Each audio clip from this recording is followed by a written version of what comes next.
زما عوام لګیا دي په تکلیف کې دي هغوی دغه ساده خوراک کوي او زه به دا خورم دا والله که زما د خولې له راشي دا زه برداشت کولی نشم. قحط راغلی او قحط د ده په دور کې او په دې دسترخوان باندې به اجتماعي دا وچه ډوډۍ او څه به چې کورونو کې یا به څه وو هغه وچې کجورې شان دا به تقسیمېدلې خلک به کېناسته به یې خوړل دی به هم د هغوی سره کېناسته. نو په بعضې کورونو کې که قحط وي نو څه ناڅه لږ وړي مړي څه خو خلکو ساتلي کوچ مچې ساتلي پنیر یې ساتلی هغه زمانه کې به دا وي ابا دله خلکو راوړل چا بله شات راوړل چې امیرالمؤمنین صاحب ته خو لږ ځان باندې خیال ساته ځکه ستا باندې غټه ذمهواري ده ټولو د دې قوم د مسلمانانو هغه دغه پتا باندې دی بوج نو ستا صحت ډېر ضروري دی ده به د هغې نه انکار کوي. زما عوام لګیا دي په تکلیف کې دي هغوی دغه ساده خوراک کوي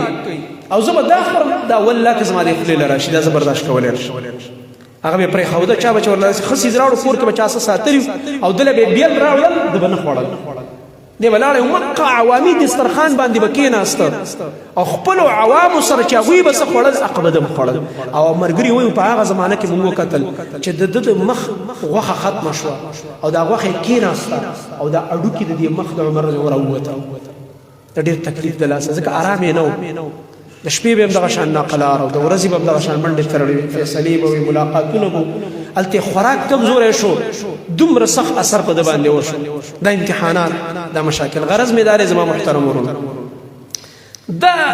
دا قسمه مشران چې الله چاله ورکول هغه خلکو کې کمال هغه خلکو کې څه هغه خلکو کې کمال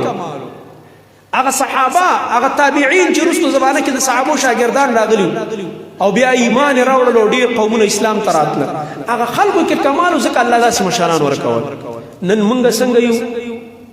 ټول دو نمبر هر قسم چلول هر قسم دوکا فراډ هر قسم خیانت دا په موږ کې موجود دی او یا الله د عمر فاروق له نظام راولي په ګپ راځي نو موږ هم الله هم دې وټون ته کېنول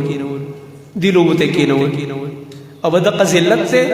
او به دا به یې وټ راکوي دغه لوبې دي به دا روانې په دې باندې موږ نه ښه کېږو. الله رب العالمین نه دعا غواړي چې الله رب العالمین موږ سم کړي عوام که والله موږ سم شو قسم په الله رب العالمین موږ باندې ډېر رحم دل ډېر نیکان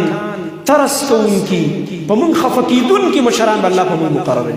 الله به د هغوی په زړه کې اچوي زما او ستا خدمت الله به د هغوی په زړه کې دا تقوا اچوي چې کله موږ سم شو